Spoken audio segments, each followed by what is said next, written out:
Hello everyone and welcome back to my YouTube channel Eduimagica, the medical mystery education hub. Today we will continue our discussion on Krok 1 Pharmacology MCQs. Before beginning, make sure to subscribe to our channel and hit the bell icon so you don't miss any future updates. So let's start. The question number 21 states that the patient was treated medically for psychosis for 2 weeks. Patient condition improved, but rigidity, tremor, hypokinesia developed. Which of the drugs can cause such complications? So the question states that according to this, the patient was under the treatment for psychosis, but in this, the condition of the patient improved, but he also got side effects such as rigidity, tremor, and hypokinesia. So for the treatment of psychosis, we give patients neuroleptics. Neuroleptics. Neuroleptics are those drugs which improves the psychotic states of patients, such as maniac state or the delirium. And these neuroleptics are classified into two types. We have the typical and we have the atypical. If we talk about the typical neuroleptics, the typical neuroleptics are again classified into three groups. We have phenothiazine,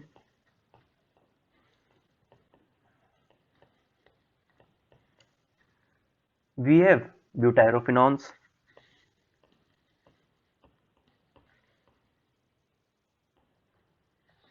and we have thioxanthines.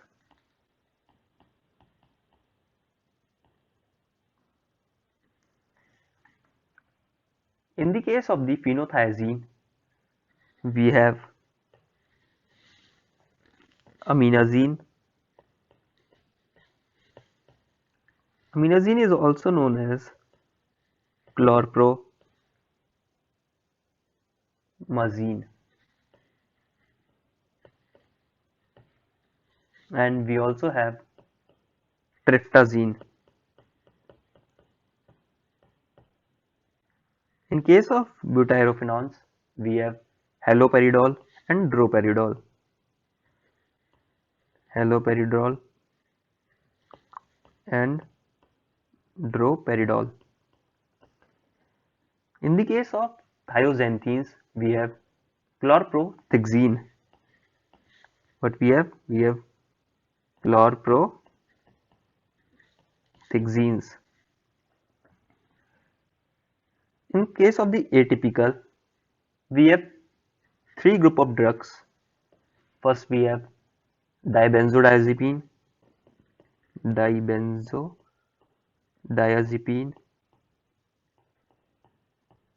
the second we have benzamide,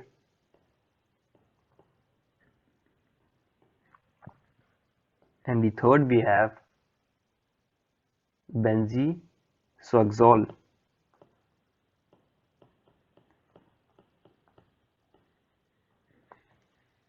In the case of the dibenzodiazepine, we have clozapine.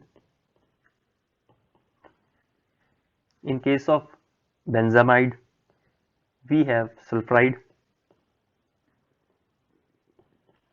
and in case of benzysoxyroles, we have lisaperidone.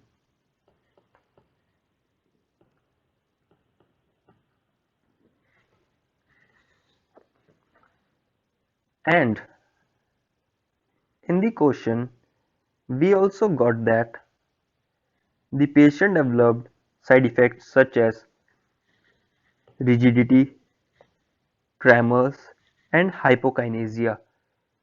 These are the symptoms, or these are the disturbance known as extrapyramidal disturbance. Now, what is the point to note here? The point to note here is that these typical neuroleptics, the typical neuroleptics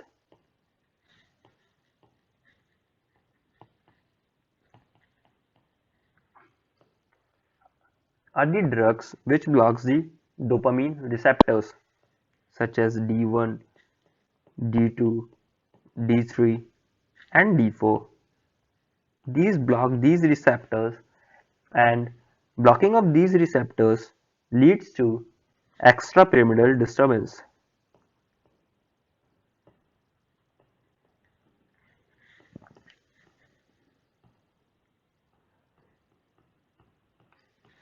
And these extrapyramidal disturbances are the Parkinson-like symptoms.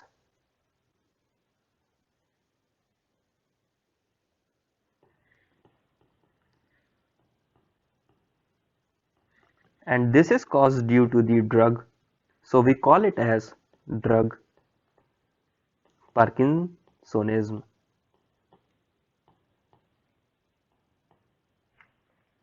And in this case,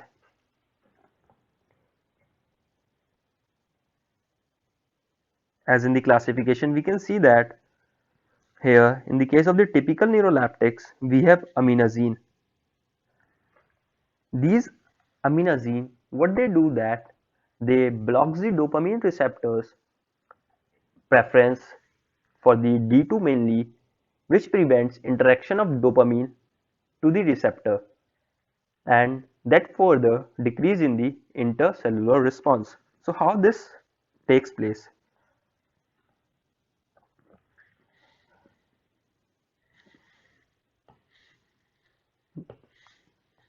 Now let's see the mechanism of action for aminosene.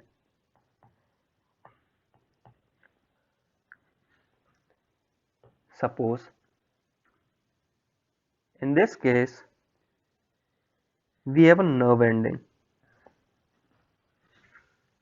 and here in the nerve ending we have dopamine. This is dopamine.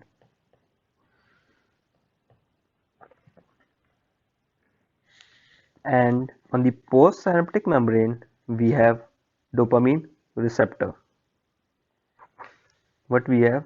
We have dopamine receptor. What is this? This is dopamine receptor. Now, in a normal interaction, what happens is that when the dopamine is released from here, it binds to the receptor and the intracellular response takes place.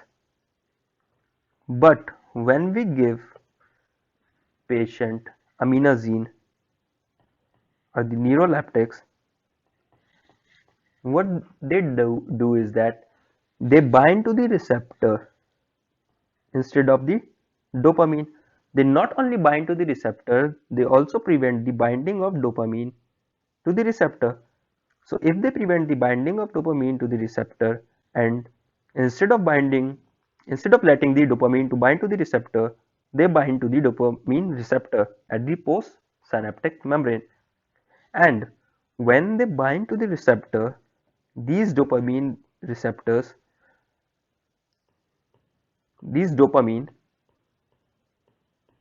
do not bind to the receptor, and they will be freely present in the synaptic cleft. But when the aminosene binds to the receptor, it basically blocks the dopamine receptor, and when they blocks the dopamine receptor, then the intercellular response will not take place, or it will decrease. So this was the mechanism of action for the aminosene. So now let's see the question again in a quick manner. In the question we got that the patient was being treated with the psychosis, and when he was getting treated for the psychosis, his condition got improved, but along with that he got side effects such as rigidity, tremors and hypokinesia. These three symptoms are the extrapyramidal disturbance or the Parkinson-like symptoms. And when these symptoms are caused due to taking a certain drug, then this condition is known as drug Parkinsonism. So we were having psychosis, so the doctor would have prescribed patient the neuroleptics. Neuroleptics we have atypical and atypical, and in the case of the typical we have aminosene, and we already wrote that typical neuroleptics are the drugs which causes the symptoms like Parkinson, and they also cause extrapyramidal disturbance. So in the option we can see that only aminosene is the drug of the typical neuroleptic class. So what will be the answer? The answer will be aminosene. This was all about the question number 21. Now let's move to the next question. The next question states that gonorrhea was revealed in the patient on bacterioscopy of the smear from urethra. Taken into account that medicine for gonorrhea are fluoroquinolones, patient should be prescribed which of the following medicine? So this question is the direct question. In this, the patient was having gonorrhea, and in the question they told you that you need to give medicine of the fluoroquinolones group. The fluoroquinolones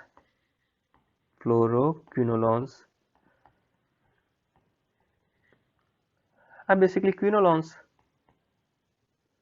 and these quinolones are the medications which is used in urinary tract infection and prostatitis.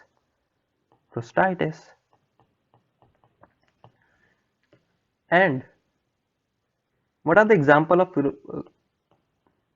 fluoroquinolones? We have levofloxacin and we have ciprofloxacin.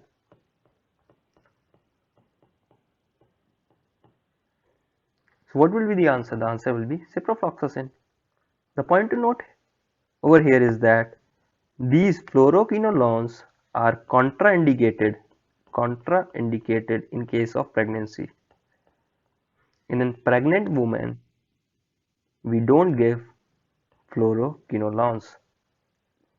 This was all about the question number 22. Now let's move to the next question, the question number 23. This question states that the patient with bronchial asthma was taking tablets which caused insomnia, headache, increased blood pressure. What medicine can cause such complication? So the patient is having bronchial asthma and he is under medication, but during that he developed side effects such as insomnia, headache and high blood pressure. So which of the following drugs would have caused this? So from the below option we can see that we have a ephedrine. This ephedrine is a sympathomimetic drug,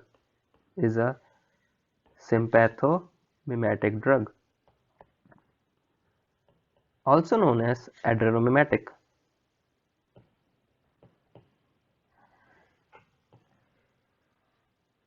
So what this drug do? Suppose we take a postganglionic sympathetic nerve ending. Suppose this is a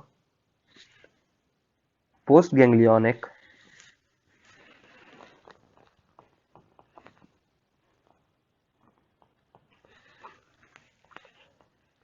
sympathetic nerve ending.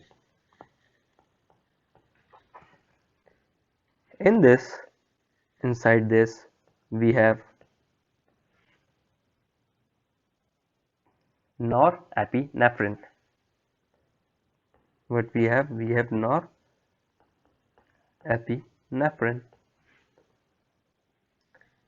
and we have a post-synaptic membrane.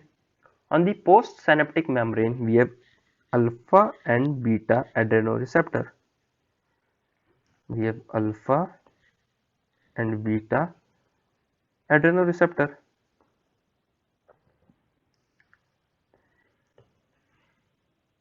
And in normal functioning, what happens is that these norepinephrine comes and bind to the receptor and the function or the functioning takes place. But on the presynaptic membrane, we also have norepinephrine transporter. What we have on the presynaptic membrane, we have norepinephrine transporter. What this transporter do is, this transporter basically is responsible for the reuptake of norepinephrine.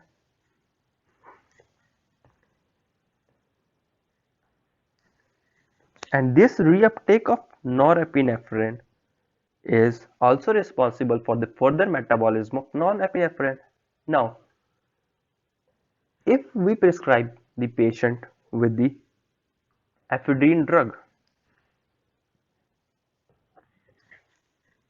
we prescribe the patient with the ephedrine. This ephedrine has mixed action. As we all know, the drug which act directly on the receptors are the direct acting drugs, and the drugs which do not act on the receptor directly are the indirect acting drugs. But this ephedrine is a mixed action drug. Why? Because it blocks the norepinephrine transporter, and it also binds to the receptor directly. So now what will happen? Now when this ephedrine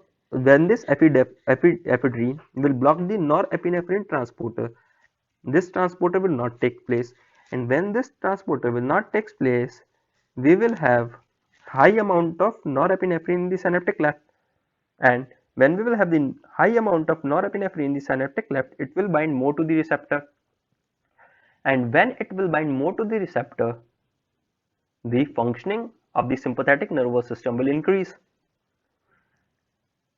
Okay, now ephedrine binds to the receptor as well as ephedrine binds to the receptor as well as it also blocks the norepinephrine transporter.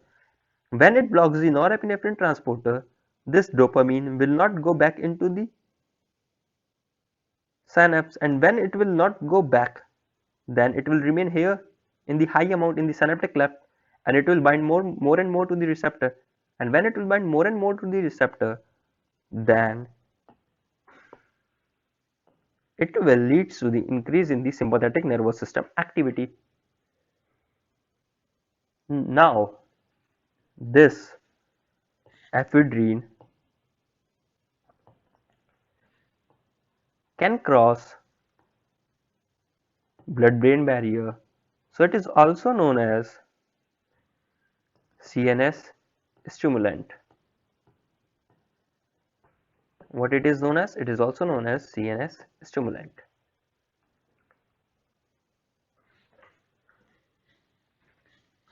Now, in the question, we were having that insomnia, headache, and increased blood pressure. This will be due to the increase in the functioning of the norepinephrine or the CNS stimulant. Okay, this was all about the question number 23. Now the question number 24 we have discussed earlier, where we have discussed about the diuresis, the forced diuretics, the osmotics and all. Okay, so we will skip this question. Already done.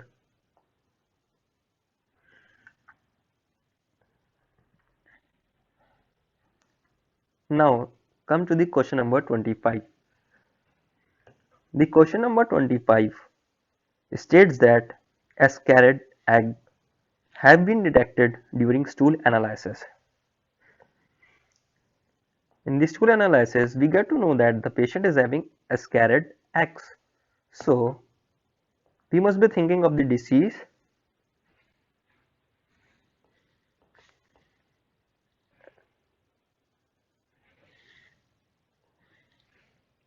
Ascaris lumbricoides or the roundworm disease. These are the helminths. So we would be thinking to prescribe patient with anti-helminths.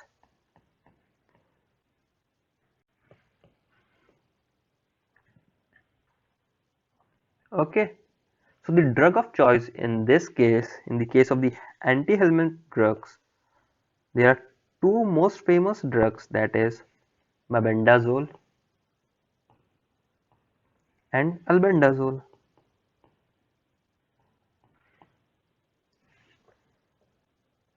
Now this mebendazole is also prescribed in case of infection by pinworm, that is Enterobius vermicularis, guinea worm, that is Dracunculus medianacis, in case of Trichinella spiralis, in case of hookworm, and in case of infection by whipworm. And how this drug mebendazole works. So what this drug do is,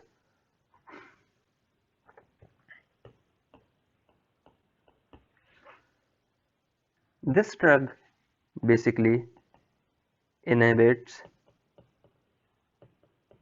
polymerization of helminth tubulin,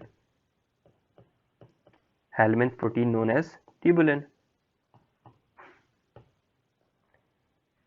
This helminth tubulin further inhibition leads to inhibiting the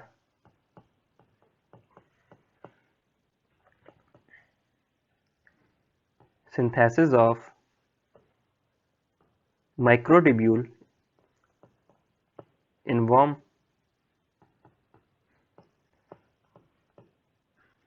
and this will further destroy the cytoplasm.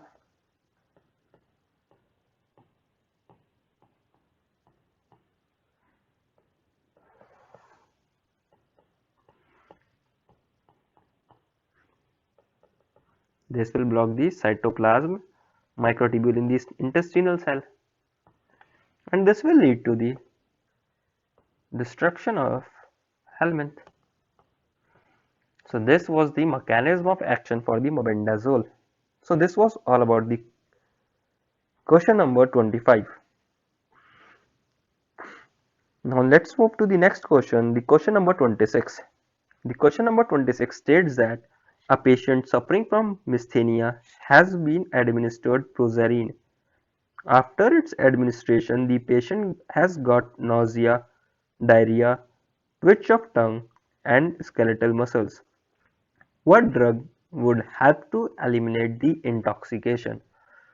So in this question, the patient was suffering from misthenia, and we all know that misthenia is a neuromuscular disease that leads to the skeletal muscle weakness. What is misthenia? Misthenia is a neuromuscular disease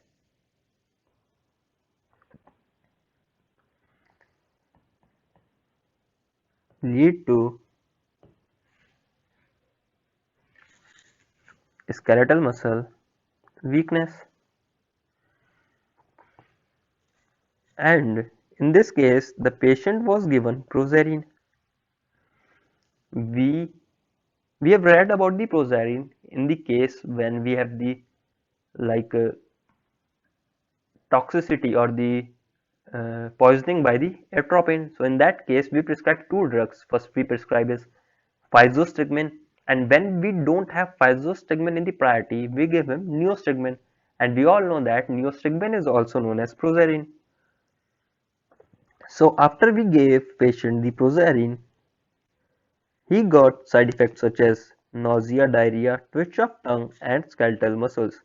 So here, twitch of tongue or the skeletal muscle basically means the spasm, which denotes the spasm. So we have a spasm of tongue and skeletal muscles. The spasm of tongue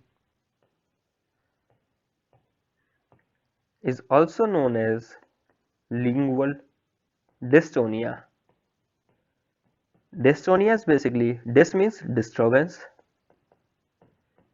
and tonia means tone of muscle. So we have disturbance in the tone of muscle.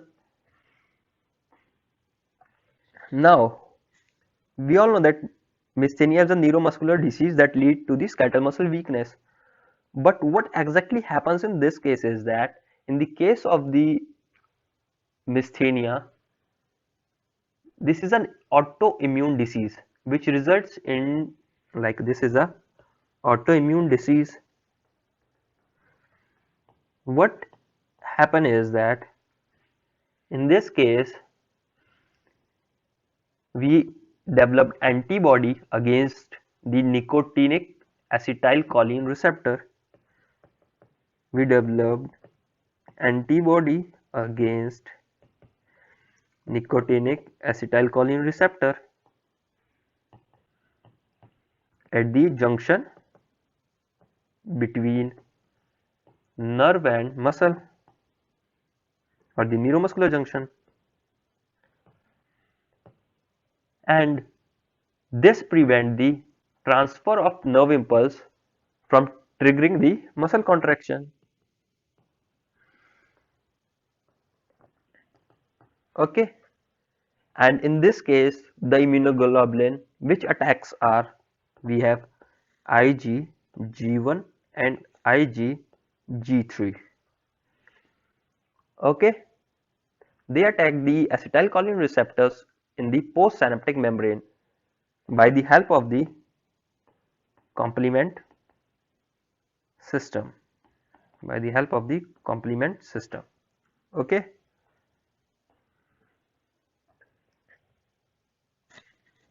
and it is generally treated by the medications known as the acetylcholinesterase inhibitor. We treat this by acetylcholinesterase inhibitor. So we have two medications here. We have, so what we have physostigmine and we have neostigmine, and we all know that neostigmine is known as Prozarin. So in this question we got to know that the patient was having myasthenia, and we read about the myasthenia, what is myasthenia, what happens in myasthenia gravis, and the doctor treated the patient with the physostigmine and neostigmine, or the acetylcholinesterase inhibitor. So in this case doctor gave patient Prozarin. When the doctor gave patient Prozarin, he develops intoxication. So for the Prozarin antidote, we use atropine sulfate and vice versa. In the case of atropine sulfate, we will use the physostigmine in the priority, and we can also use neostigmine if physostigmine is not given in the option. So let's move to the next question, the question number 27. The question number 27 states that a patient who had myocardial infarction was administered 75 mg of acetyl salicylic acid a day. What is the purpose of this administration? So here in this case, the patient was having myocardial infarction. So we gave him drug, that is acetyl acetylsalicylic acid. This acetylsalicylic acid is also known as, or is commonly known as, aspirin. And this aspirin is a non-steroidal anti-inflammatory drug. And this aspirin also have antiplatelet action.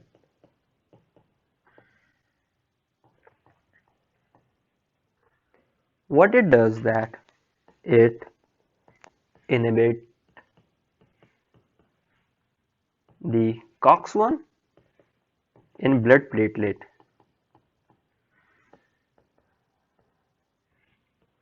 and when it inhibits the COX-1 in blood platelet, it will lead to the decrease in thromboxane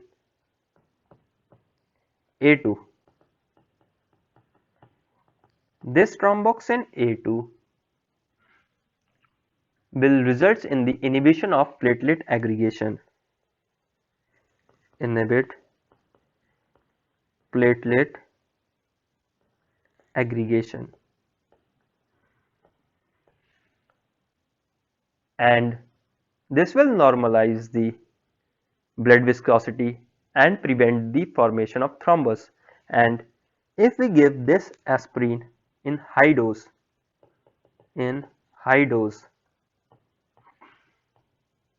it also inhibits prostacyclin synthesis. So what this acetylsalicylic acid will do, it will reduce the aggregation of thrombocytes or the platelet. Okay, now let's move to the next question, the question number 28. The question number 28 states that a patient suffering from chronic hyperacidic gastritis takes an antacid drug for heartburn elimination. After its ingestion, the patient feels better, but at the same time he has a sensation of stomach swelling. Which of the following drug might be the cause of such side effects? So in the question, the patient was suffering from chronic hyperacidic gastritis, and the doctor prescribed him an antacid drug for the heartburn elimination. But after that, the patient feels better, but with the same, he also developed side effect like sensation of stomach swelling. This stomach swelling is nothing but bloating. And we all know that bloating is basically swelling of abdomen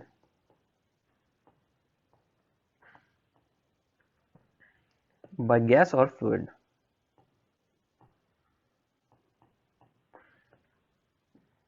Okay, now if we talk about the antacid, this antacid drugs are such as, we have sodium hydrocarbonate, we have calcium carbonate,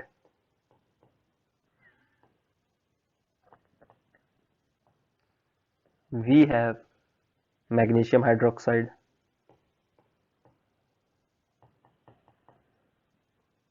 we have aluminium hydroxide, and we also have combined preparation such as Almagel. And in this case, in the question we have been given sodium hydrocarbonate, but along with that we have also been given aluminium hydroxide. So in here the student can get confused between the A option and the D option, but remember that the sodium hydrocarbonate is the only drug which causes the symptoms like bloating while treating the acidic gastritis. So how the antacid works, so mechanism of action of the antacids. So what these antacids do? It works by counteracting counteracting or the neutralizing. These antacids are nothing but basically these are bases or alkalis. When we all know that when base acts with acid, it gets neutralized. So this is nothing but a neutralization reaction. Here the sodium here the sodium hydrocarbonate will act as a base and HCl will act as an acid, and when acid and base will combine together, they will form a neutral compound. Okay, this was all about the question number 28. Now let's move to the next question, the question number 29. This question also we have discussed earlier. The very first question of the 2014 base. Here we have lamelliosis, and I have told you earlier only that in the case of the lamelliosis and amoebiasis, the drug of choice is metronidazole. Please refer to the question number 1. Now let's move to the next question, the question number 30. So the question number 30 states that the introduction of a pharmaceutical substance to an experimental animal resulted in reduction of salivation and pupil mydriasis. Next, intravenous introduction of acetylcholine didn't lead to any significant changes of heart rate. Name this substance. So in this question, we got to know that we gave a pharmaceutical substance to an experimental animal that resulted in reduction of salivation and pupil mydriasis. And after that, on intravenous injection of acetylcholine, the heart rate doesn't change. So first of all, we have decrease in salivation and we have decrease in we have dilation of pupil or mydriasis.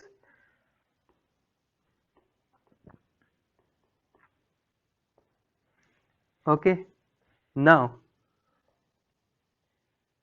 what is the function of acetylcholine? We all know that acetylcholine acts on M and N cholinesterase,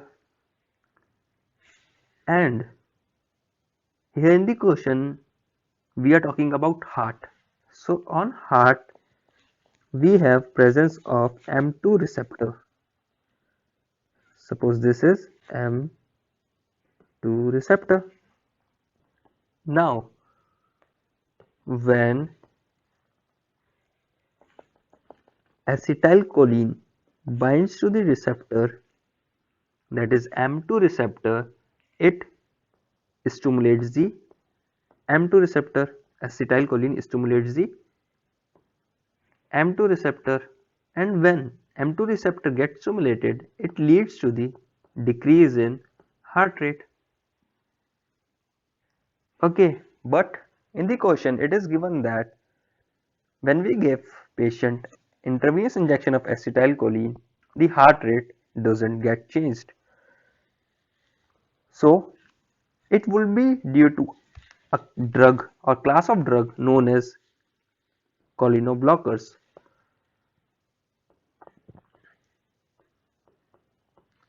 So what does this cholinoblockers do?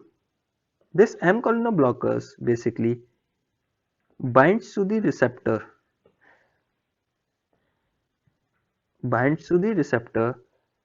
and when they bind to the receptor, they leave no binding site for acetylcholine.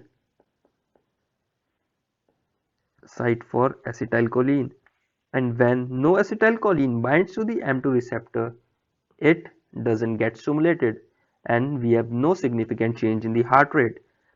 So for the M cholinoblocker, we have a drug known as atropine. And this atropine is also known as non-selective cholinoblocker.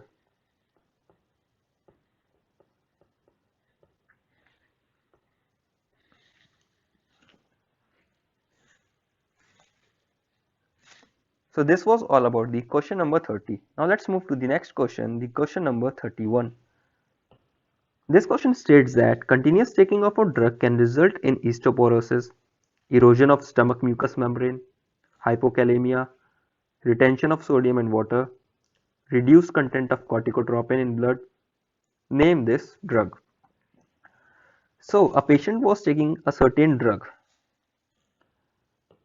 that shows symptoms like osteoporosis, erosion of stomach mucous membrane, hypokalemia, retention of sodium and water, and reduction in the content of corticotropin.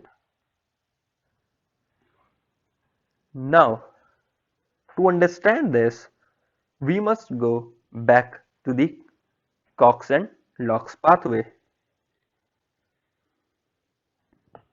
Suppose a cell got injured, cell injury, and due to that we have release of phospholipid.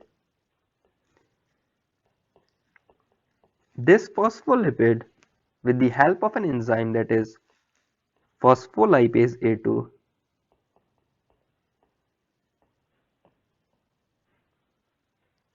forms arachidonic acid, and this arachidonic acid basically continues into two pathways. We have the Cox pathway and we have the Lox pathway.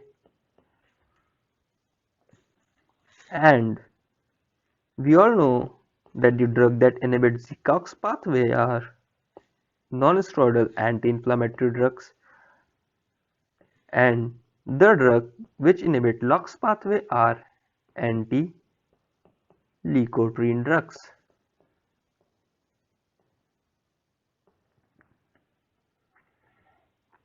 Okay. Now, as we all know that in Cox pathway we have COX-1 and we have COX-2. This COX-1 is responsible for stomach protection,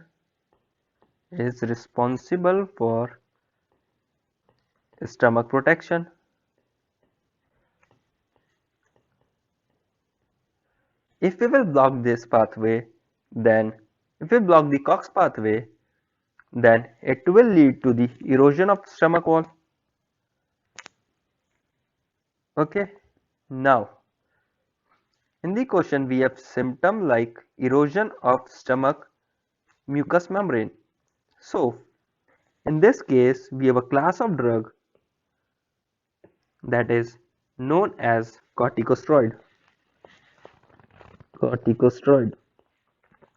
These corticosteroids basically blocks the or inhibits the phospholipase A2, which further inhibits the COX pathway as well as the LOX pathway. And when this COX pathway get inhibited, then there will be no COX-1 for the prevention of stomach wall, and it will eventually lead to erosion of stomach mucous membrane. Now, the corticosteroid also acts like aldosterone. So what they will do, they will increase the sodium and water inside the body, and they will decrease the content of potassium, that will eventually lead to retention of sodium and water and a condition known as hypokalemia. Now, why in the question when taking the drug, now we know that we were taking corticosteroid. Now why the corticosteroid caused reduction in the corticotropin? Now we all know that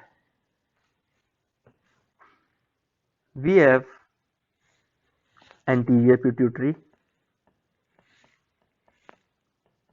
which releases ACTH. This ACTH acts on the adrenal cortex, and when this acts on adrenal cortex, it leads to the production of corticosteroids.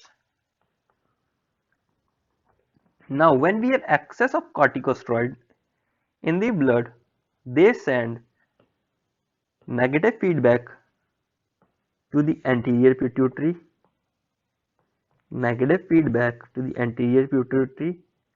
as well as to the hypothalamus.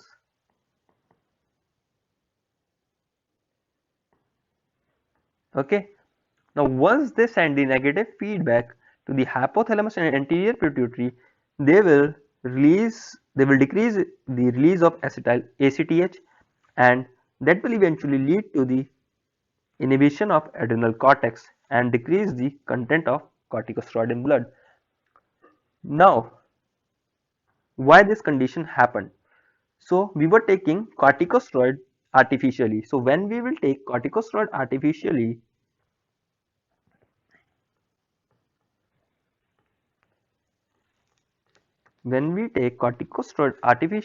this corticosteroid artificially will also act similar like corticosteroid. This prednisolone will act similar like corticosteroid. This artificial corticosteroid will also give negative feedback to hypothalamus and anterior pituitary. Why? Because our body will find, or our body will see this artificial corticosteroid like a corticosteroid itself. When it will see it like a corticosteroid itself, this will also give negative feedback to anterior pituitary and the hypothalamus. That will eventually lead to the release of, or reduce the release of, corticotropin in the blood. Okay. Now, the side effect of the corticosteroid, the most common side effect of the corticosteroid drug is that they lead to osteoporosis. So this symptom is also covered. So this was all about the question number 31. Now let's move to the next question, the question number 32. This question states that a 63-year-old man with collapse symptoms was delivered to the emergency hospital. A doctor chose noradrenaline in order to prevent hypotension. What is the action mechanism of this medication? Now,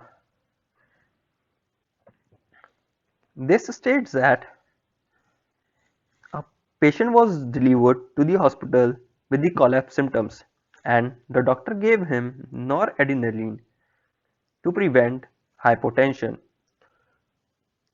So, what is the mechanism of action of the drug? Now, to understand this, we must know the localization of the different types of adrenal receptors. No. So, we have alpha and beta adrenal receptors. In alpha, we have alpha 1 and we have alpha 2. In the case of beta, we have beta 1, beta 2, and we have beta 3. This alpha 1 receptor is present in blood vessel. It is also present in eye. It is also present in urinary bladder.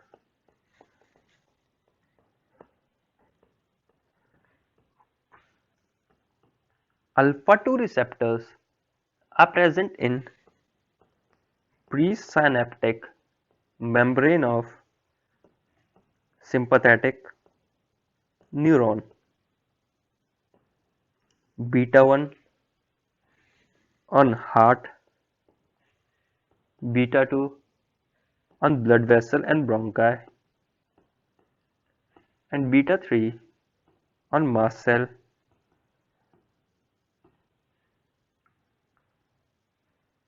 and liver and pancreas also. Now, in case of the cardiovascular system, we have a following trick. what we have, suppose this,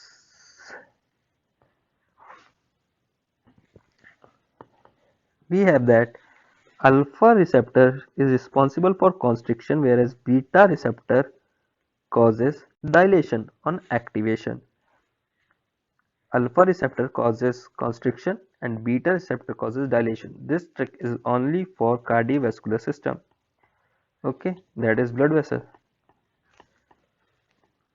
So, to prevent the hypotension, we all know that on blood vessels we have alpha 1 receptor.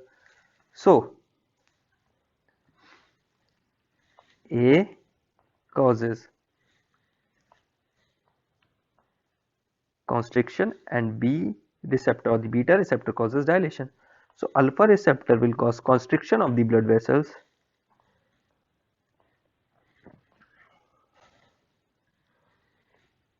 and this constriction of the blood vessels will lead to the increase of arterial pressure, and that will treat hypotension. So, mechanism of action will be activation of alpha 1 adrenal receptor. This was all about the question number 32. Now let's move to the next question, the question number 33. The question number 33 states that a patient suffering from syphilis has been treated with bismuth preparation. As a result of it, some gray spots turned up on the mucous membrane of the oral cavity. Nephropathy symptoms were also present. What drug should be used for the treatment of bismuth intoxication? We have read this question also earlier, that antidote for bismuth toxicity is unithal.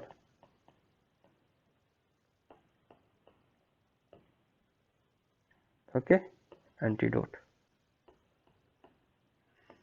Now let's move to the next question, the question number 34. The question number 34 states that a 65-year-old patient with chronic heart failure has been taking digitoxin in self-administered dosage for a long time. She has been admitted to the hospital for general health aggravation, arrhythmia, nausea, reduced diuresis, insomnia. What is the primary action to be taken? So in this question, we got to know that a patient was suffering from chronic heart failure and he was taking digitoxin in self-administered dosage for a long time, and she was admitted to the hospital for general health aggravation, arrhythmia, nausea, reduced diuresis, and insomnia.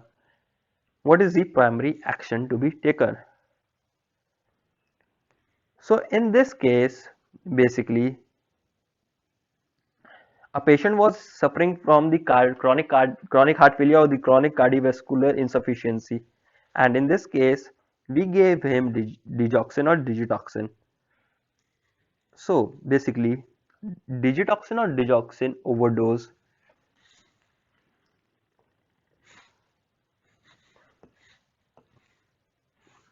digoxin overdose leads to bradyarrhythmia, leads to bradyarrhythmia.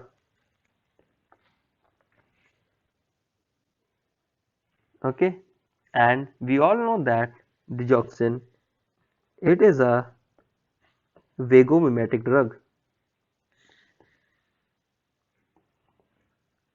So what it will do, it will basically increase the vagus nerve action,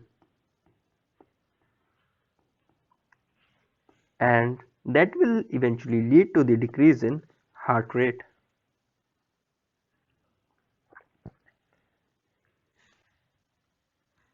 And he was taking digitoxin in self-administered dosage, so she would have made a mistake with the dose of the digitoxin that would have caused her toxicity of digitoxin, digitoxin toxicity, and the toxicity of digitoxin will lead to the following conditions, that is health aggravation, arrhythmias, nausea, reduced diuresis, and insomnia. So the first step we will take is that we will ask the patient to stop taking digitoxin, and after that we will prescribe him a drug that will help him recover, that is from the toxicity, that is DG bind. So this was all about the question number 34. Now let's move to the next question, the question number 35. The question number 35 states that a 20-year-old patient complains of morbid thirst and hyperdiuresis up to 10 liters daily. Glucose concentration in the blood is normal but is absent in urine. The patient has been diagnosed with diabetes insipidus. What hormonal drug is the most appropriate for management of this disorder? So the question states that the patient was feeling thirst and hyperdiuresis. Hyperdiuresis is nothing but polyuria, a condition where a patient goes to the toilet again and again. And in this condition, in the case of the diabetes insipidus, we all know that the character is that the glucose is absent in urine. But in the case of the diabetes mellitus, the glucose is present in urine. The patient has been diagnosed with diabetes insipidus. What hormonal drug is the most appropriate for the management of this disorder? So the diabetes insipidus is basically a condition in which we have reduced in the vasopressin or the antidiuretic drug or the antidiuretic hormone. So what this basically vasopressin or antidiuretic hormone do? Or diabetes insipidus can also be caused due to the receptor insensitivity. So first let's talk about some points about vasopressin. This vasopressin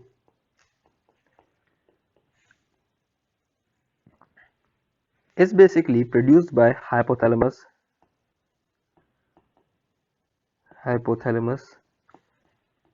and it is stored in posterior pituitary.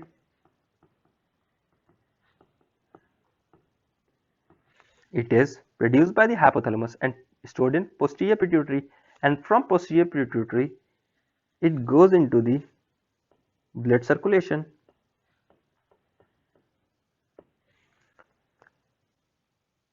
Now when it moves into the blood circulation, it basically acts on the, like we have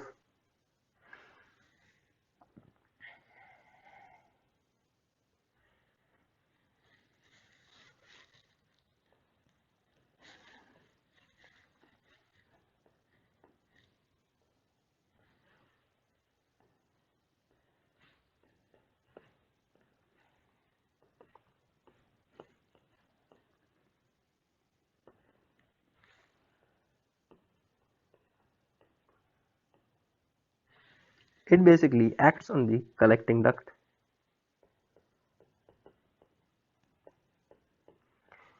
In collecting duct we have two cells or two types of cells. We have principal cells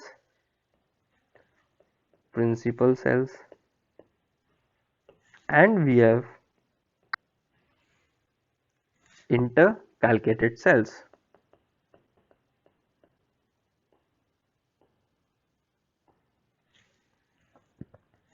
These intercalcated cells has V2 receptor. This V2 receptor is nothing but the vasopressin 2 receptor, also known as aquaporin.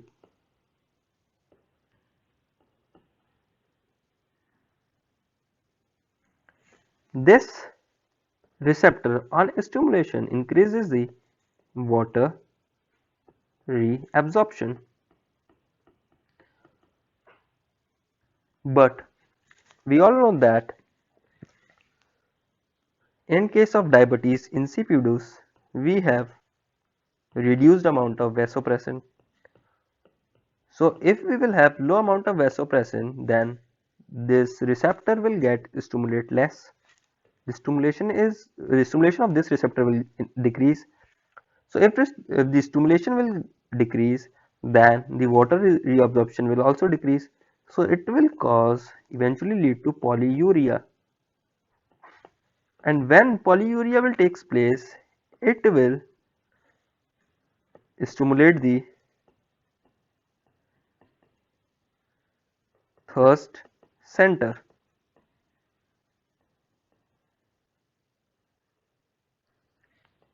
which will lead to morbid thirst.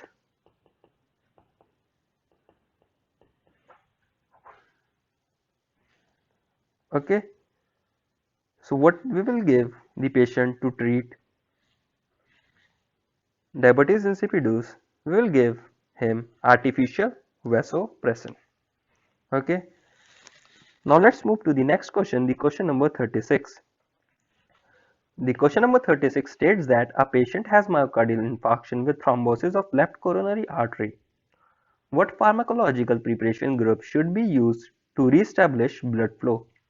So this question states that a patient has been suffering from myocardial infarction and he has thrombosis, and the examiner is asking that which drug or which pharmacological preparation should we give. So in the case of the thrombosis, as we all know that we will have thrombus formation, and this thrombus is nothing but a clot. Thrombus is a clot, and this clot is made up of platelets and fibrin, and is covered by fibrin. Now when we have clot, there will be no blood supply, because this clot will eventually lead to the blockage of the artery, and when there will be blockage of the artery, then there will be no further supply of the blood, further movement of the blood. That will lead to the decrease in the blood supply. So we need to restore the blood supply. So to restore blood supply,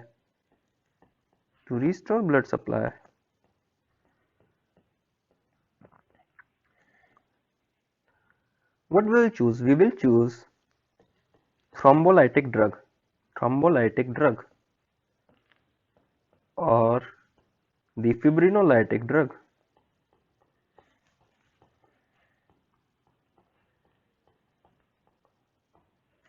For example, TPA, that is tissue plasminogen activator. We will prescribe him the drug known as tissue plasminogen activator of the class thrombolytic or the fibrinolytic. Now, what this tissue plasminogen activator does? As we all know that we have plasminogen, and this is in the inactive form.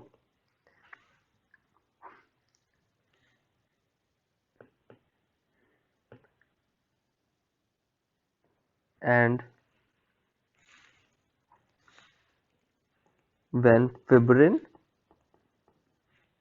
gets broken down, it forms D-dimer, and fibrin is broken down with the help of plasmin. Now what this TPA do? It basically activates the plasminogen into plasmin, and once plasmin is formed, it will facilitate the reaction or the fibrinolysis. So this will eventually lead to the clot get breaking down, and this will be due to the fibrinolysis activator. So this was all about this question. Now let's move to the next question, the question number 37. A patient has a slowly healing fracture. What medicine can be used to accelerate formation of connective tissue matrix? This question you need to remember directly that what of the substance stimulate the connective tissue matrix formation? So it is nothing but methyl uracil. Now the next question states that a 4-year-old child was admitted to the orthopedic department with shin fracture together with displacement. Bone fragments reposition requires preliminary analgesia. What preparation should be chosen? So in this question, a child was admitted to the orthopedic department with the fracture of shin, and that is complicated by the displacement. So to do the surgery or to do the reposition of the bone, we need to give patient analgesia. So what type of analgesics we will use? So remember, in case of intense pain,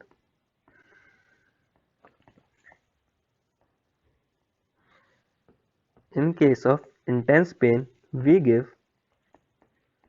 opioid analgesics.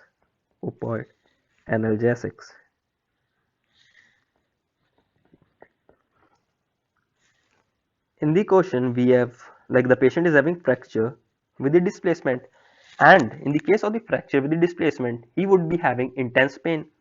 So in the case of the intense pain, we give opioid analgesics. Okay, and these opioid analgesics acts on the opioid receptors. These opioid receptors are such as kappa, we have delta, we have mu, and we have sigma. Now when these receptors get stimulated, it will go and acts on central nervous system and shows effects like euphoria, sedation, addiction,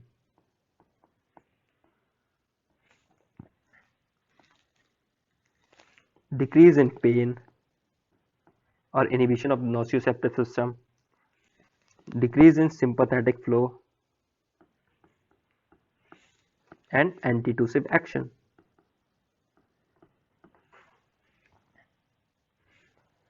So the example of opioid analgesics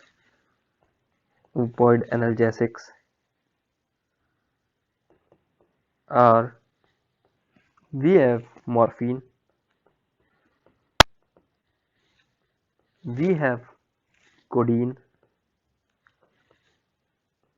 we have promadol, and we have fentanyl. The morphine is a prototype drug.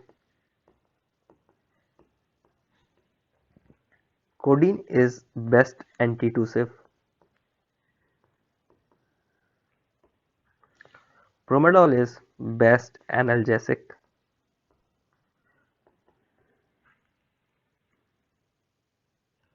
Okay.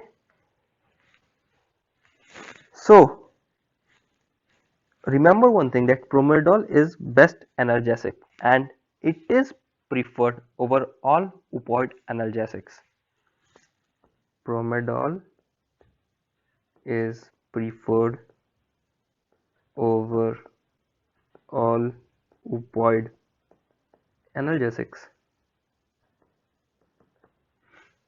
Okay, so in the options we have promadol and morphine hydrochloride, but we all know that promadol is the best analgesics or best opioid analgesic.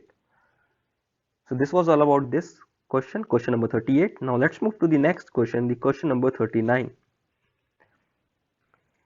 The question number 39 states that a patient with chronic heart failure with edema has increased level of blood aldosterone. What diuretics would be most effective in this case? So the question number 39 we have done earlier, or we have discussed this earlier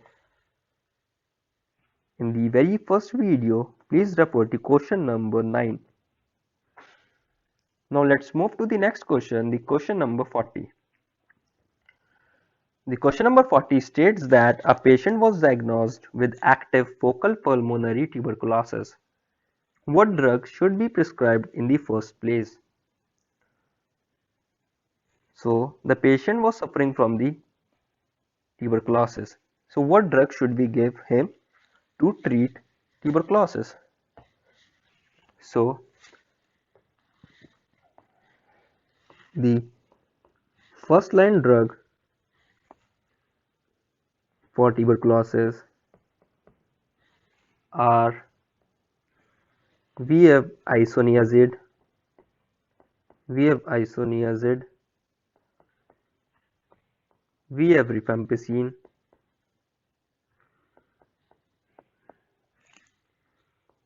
we have pyrazinamide, we have ethambutol, we have streptomycin.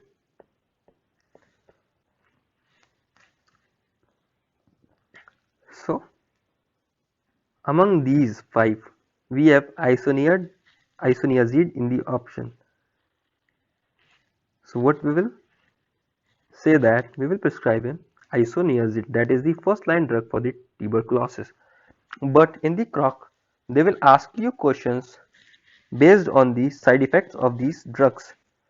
So if in the question you get to see red body fluids, like you will get the questions such as a patient was under the treatment of the tuberculosis and he shows or she shows side effects such as the red body fluids or the red urine or red sweat. So you will give the answer rifampicin. The side effect of rifampicin is that it causes red body fluids, that is sweat and urine. And if in the question you will get that on the tuberculosis treatment, during the treatment the patient get symptoms like he got gout. So the drug which causes gout is pyrazinamide.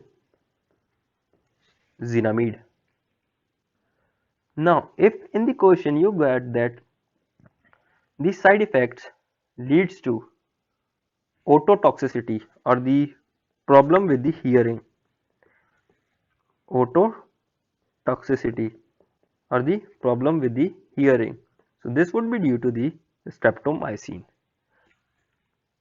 Remember, the drug which causes other drugs which causes ototoxicity are aminoglycosides and loop diuretics.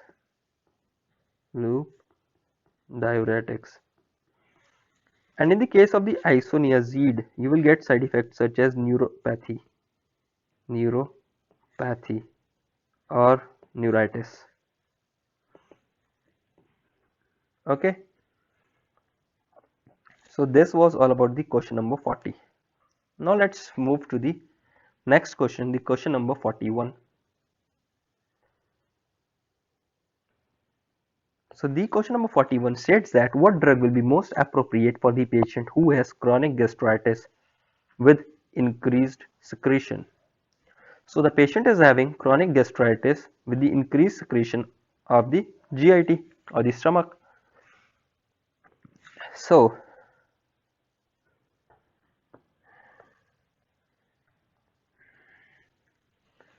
Suppose this is stomach. In this, we all know that parietal cells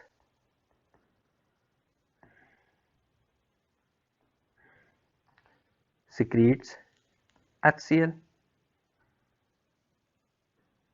Okay. Now what happened that suppose this is a cell. On this we have receptors such as M1 receptor, we have H1 receptor, and we have gastrin receptor or the G receptor. So what these receptors do that when on the stimulation, these receptors basically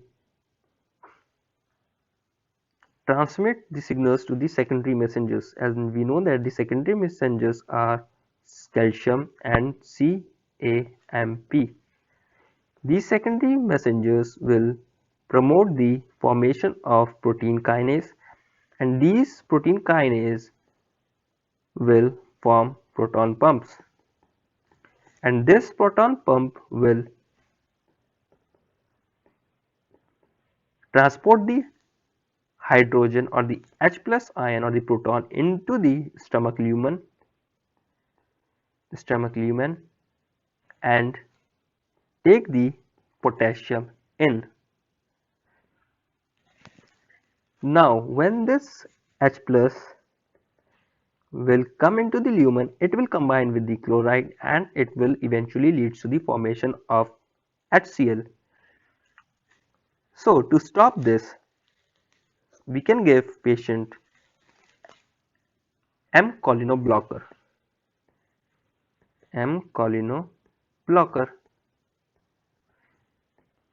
For example, pyrazine. What this pyrazine will do, it will block the M1, and when M1 will be blocked, there will be no transfer of signals to the secondary messengers, so there will be no protein kinase and it will eventually lead to the blockage of the receptors. We can give the M1 choline blocker, we can give the H1 blocker, we can give the gastrin blocker, and we can also give the proton pump blocker. Okay, but here we will give patient the M1 choline blockers. The rest of the drugs does not changes or does not leads to the reduction in the secretion of the GIT. Only pyrazine, which belongs to the M-choline blockers, are responsible for the decrease in the gastric secretion. Other than the M-choline blockers or pyrazine, we can give drugs which can prevent the increased secretion or the gastritis. We can give drugs such as H1 blocker, we can give gastrin blocker, or we can give proton pump blockers. Okay, this was all about this question. Now let's move to the next question, the question number 42. A patient taking clonidine for essential hypertension treatment was using alcohol that caused intense inhibition of central nervous system. What may it be connected with? So in the question, the patient was taking clonidine for the hypertension treatment, but along with that, the patient was also under the alcohol that further lead to the intense inhibition of the central nervous system. So as we all know that the clonidine is basically a alpha 2 agonist.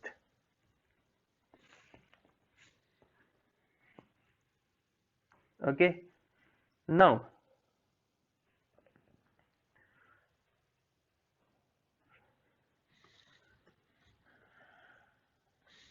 suppose this is a presynaptic membrane and this is a postsynaptic membrane. On the postsynaptic membrane we have adrenoreceptors alpha 1, beta 1, beta 2, and on the presynaptic membrane we have studied earlier that we have alpha 2 receptor.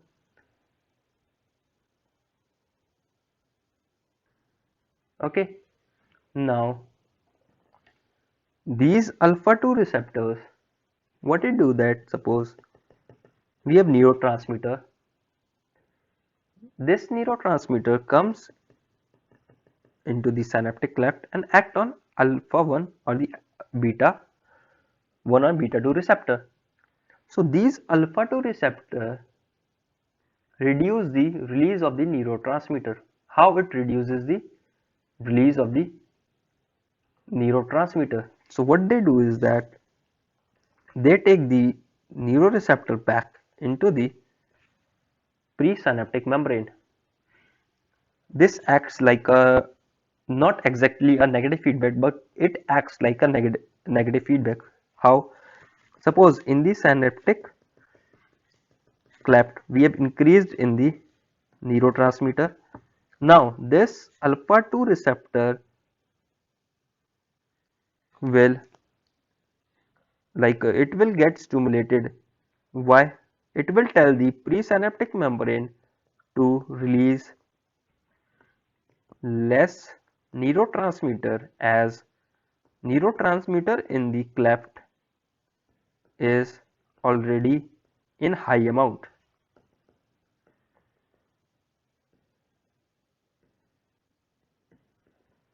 Okay, it will look for the amount of the neurotransmitter in the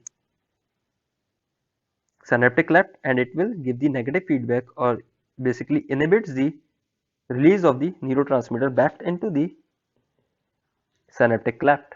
Now suppose in the question we were told that the patient was taking clonidine. Now these clonidine basically promotes the alpha 2 receptor, and will this alpha 2 receptor will get promoted or will get stimulated, it will act more and more, and when it will act more and more, the release of the neurotransmitter will get reduced, and when the release of the neurotransmitter will get reduced, these adrenal receptors will also get stimulated less, and when they will get suppressed, then they will eventually lead to the decrease in the central nervous system activity. So this was the effect that was produced by the medications such as clonidine. Now when they will lead to the inhibition of the central nervous system, alongside clonidine the patient was taking alcohol. Now alcohol also inhibits the central nervous system. So when alcohol is inhibiting the central nervous system, as well as the clonidine is inhibiting the central nervous system, so when they both will get combined, they will eventually potentiate the effect, or they will eventually increase the effect. So that condition is known as effect potentiating, or the effect potentiation. So this was all about the question number 42. Now let's move to the next question, the question number 43. The question number 43 states that examination of a patient revealed extremely myotic pupils, sleepiness, infrequent chain-stroke respiration, urinary retention, slowing down of heart rate, enhancement of spinal reflexes. What substance caused the poisoning? So in the question, we have extremely myotic pupils, we have sleepiness, we have infrequent chain-stroke respiration, disturbance in the breathing, we have retention of urine, and we have slowing down of heart rate, and we have increased of the spinal reflex. So which of the following drug will eventually lead to the symptoms like this? So these all are basically the symptoms of opioid poisoning.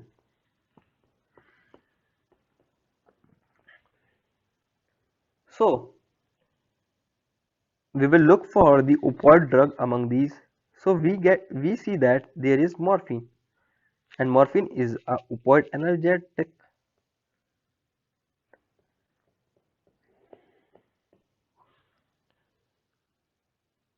Okay, now these opioid analgesic, we read earlier that what these opioid analgesics do, they basically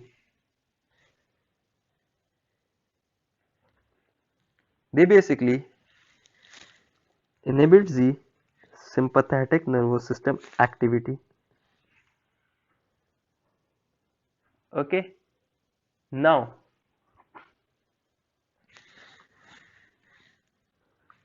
so we will look for the increase in the parasympathetic nervous system activity. So myotic pupils are responsible in the case of the sympathetic nervous system sleepiness, but the condition of infrequent chain stroke respiration is basically a characteristic feature of the opioid poisoning. Okay, when I talk about the sympathetic and the parasympathetic in each and every explanation, I basically mean about, or you must understand that I am talking about only the symptoms. I'm not talking about the mechanism of action for any of the following drugs. I'm only talking about the symptoms or the changes of the physiological or the pathological changes which basically occurs on the activation of the sympathetic nervous system or on the activation of the parasympathetic nervous system.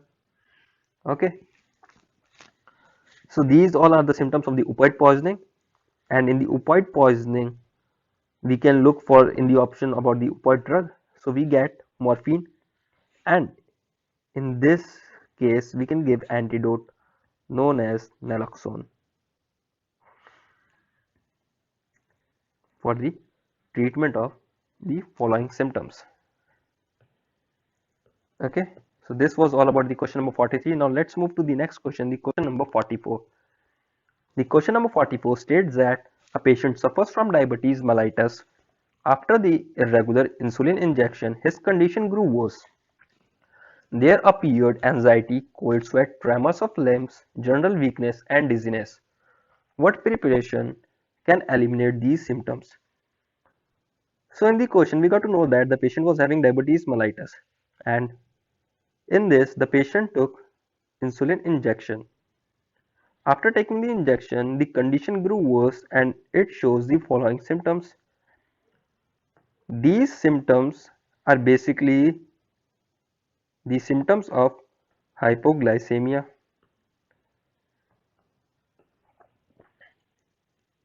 Now, on the introduction of the insulin, the patient would have introduced insulin in a certain high amount that would have caused hypoglycemia like symptoms, and in this case the treatment will be giving patient glucose, but the glucose is not in the option. So what we will look for, we can give patient adrenaline. Why adrenaline? This adrenaline basically increase the blood glucose level. But if in the option you will get the adrenaline and glucose both, go for glucose. Okay, so this was all about the question number 44. Now let's move to the next question, the question number 45. The question number 45 states that continuous taking of some drugs foregoing the pregnancy increase the risk of giving birth to a child with genetic defect. What is this effect called? So a woman was taking some drug during the pregnancy that increased the risk of genetic defects. Now this genetic defect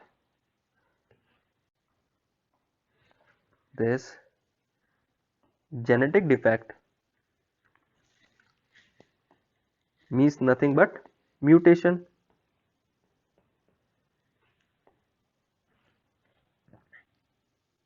Okay, so what it will be mutagenic effect. Now let's move to the next question, the question number 46.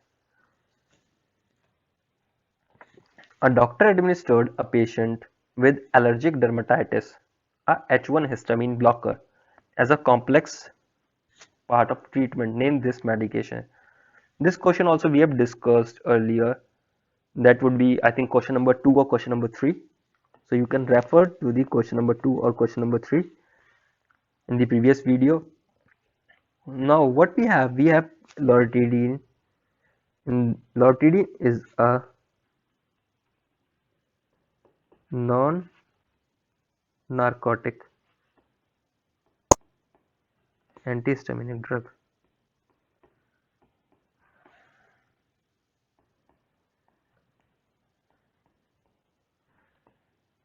which is which basically blocks the H1 receptor. Here you would be thinking that we can give the chromyl sodium also, but chromyl sodium is the mast cell stabilizer. That is not a H1 histamine blocker, and prednisolone belongs to the class corticosteroid.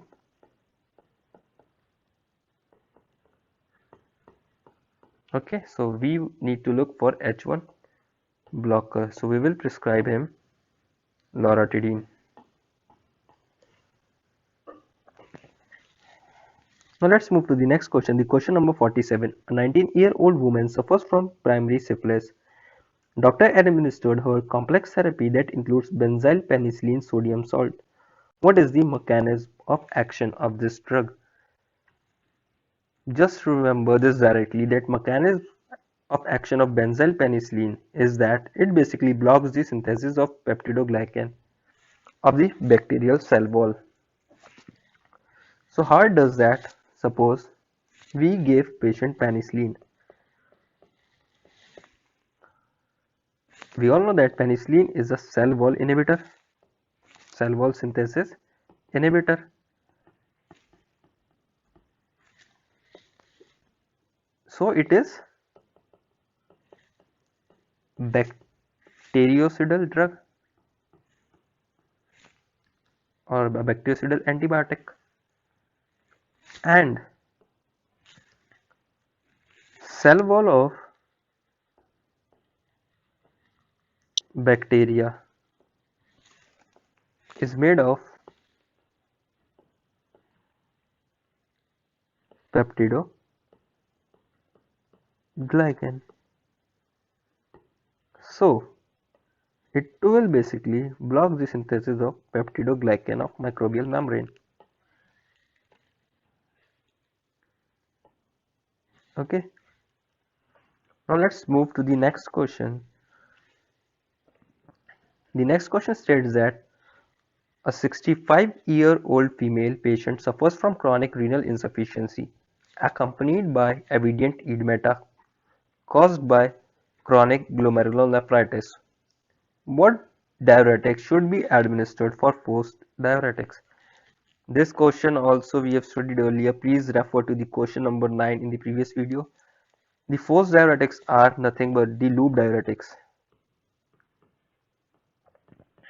In this we have two drugs commonly. We have furosemide and we have atacranic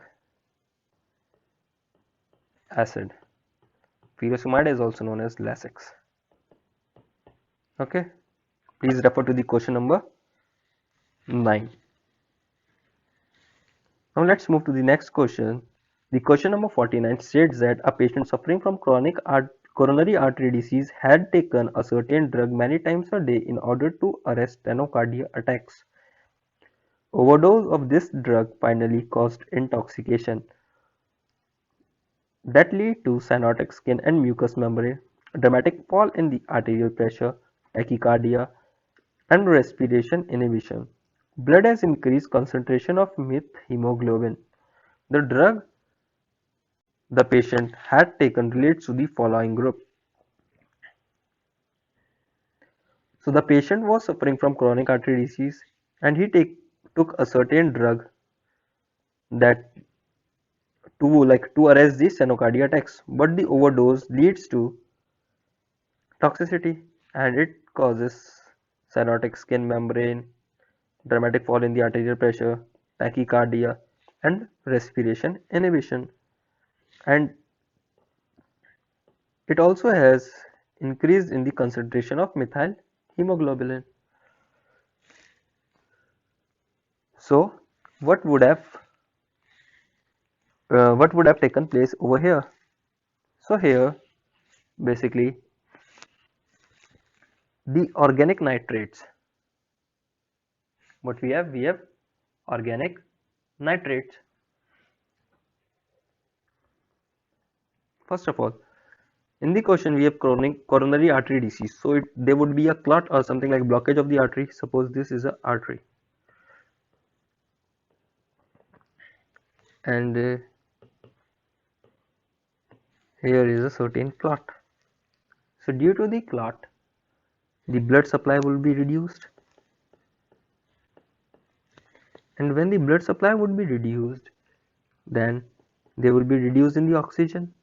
So that will lead, or that will give body to increase the demand of oxygen. Now to treat this, we need to reduce the demand of oxygen. So how we can do that? We can increase the supply of blood.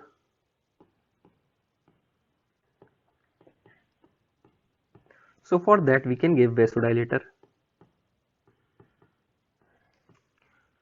These vasodilators are nothing but organic nitrates.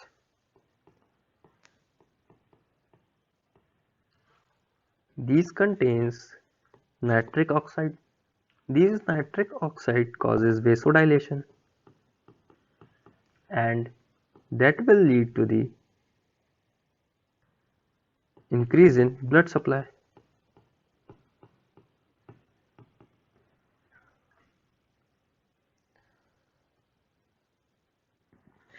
Okay, but when we were giving patient the organic nitrates, due to its high amount, if there will be high amount of organic nitrate, there will be high amount of nitric oxide, so vasodilation will be remain for a long time.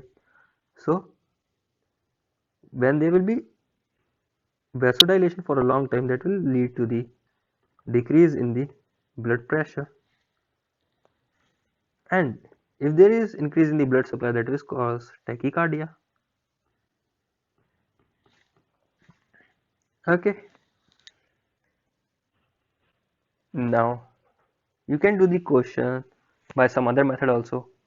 So the question is how you can do that. Another approach for the question. In the question, it has given that blood has increased concentration of methemoglobin. So methemoglobin is nothing but an organic compound.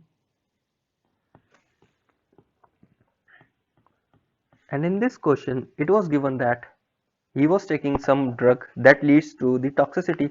So the amount of the drug would have got increased.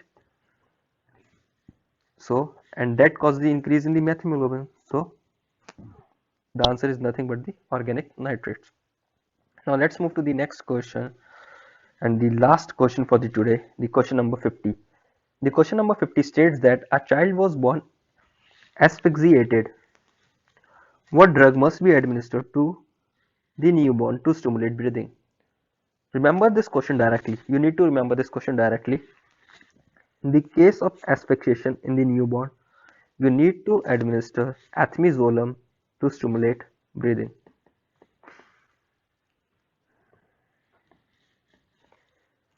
Stimulate breathing.